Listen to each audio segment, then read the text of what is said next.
Здравейте! Намираме се на поле с царевица, втора култура. Както виждате, до самото поле има царевица, която е засята в срок пролетта, в порядъка на 28 март, началото на април.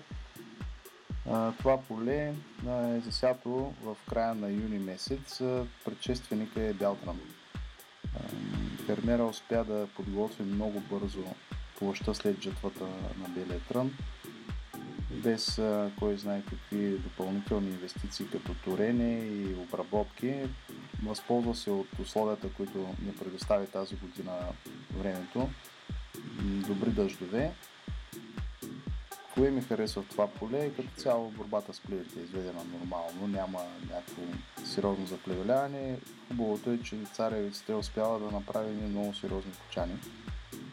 И условията на тази година са й позволили да се озърне много добре.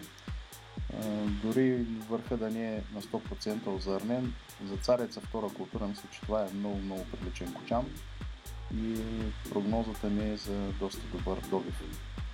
Надявам се само условията да позволят царевицата да се озрее нормално и всичко да премине нормално при озряването й, тъй като в момента тя е в млечна восъчна зрялост и съдържанието на влага е много голямо и ако по някаква причина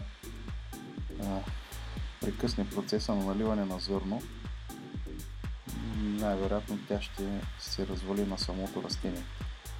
Тъй като днеска сме 18 септември, температурите сутрин са вече в порядъка на 10-12 градуса и предстоят слани.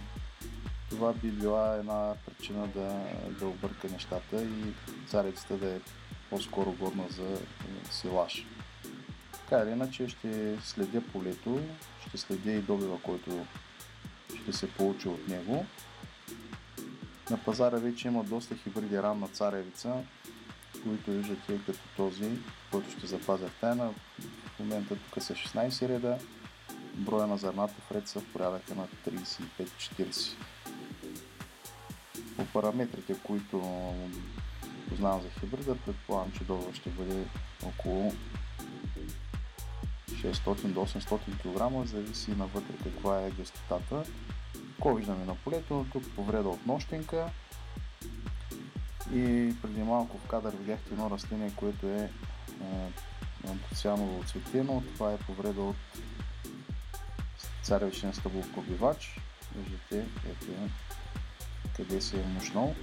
В България се развиват две поколения и това, че царевицата е втора култура, изобщо не е успяло да предотврати повредата от царевичен стъблов пробивач. Виждате още няколко красиви кочана. Какво ми направи впечатление при ранното развитие на царевицата, поради високите температури юни месец, наличието на влага, царевицата дръпна много бързо.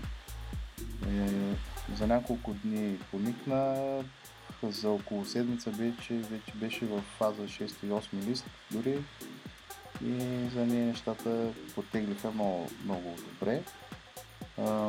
В ранни фази, не знам дали се вижда на видеото, има едни бели точици по листата. Видях за пръв път цикадата каква повреда прави. Не беше нещо, което ще повлияе върху добива, но така или иначе на едно от полетата направихме пръскане с инсектицид. Ако цикадата ние вземаме като толкова важен неприятел, то царевичният стъблен пробивач определено е неприятел с икономическа важност, тъй като особено тази година ми прави впечатление, има много голяма плътност в различните райони на Русе и Силистра. Виждате, това растение е поразено, кочана е добре развит, добре озърнен. И за момента изглежда добре, но факта, че сърцевината на стъблото вече е повредена, от тук нататък се предполага, че няма да може да налие хубаво зърното, а оттам и ще повлияе на добива. Потребата на инсектициди, за да се предотврати тази повреда, е нещо изключително късметлийско. Необходима е техника, необходими са уловки. Има случаи тази година, дори стрелата на уловки не можахме да реагираме. Това пък са едни листни петна, които ги наблюдавам по всички хибриди царевица. Те не са от икономическа важност, тъй като не повлияват добива, не се повлияват от фунгициди. Каква е причината да се развиват? Причината е прашеца от царевицата, който се събира в пазвата на листа. Там се развиват дрожди, които от своята работа правят такъв контактен прибор. Няма място за опасения, не съм видял, освен главня, някаква друга болест, която би компрометирала добива в царевицата. И ето още една повреда на царевичен стъблен пробивач.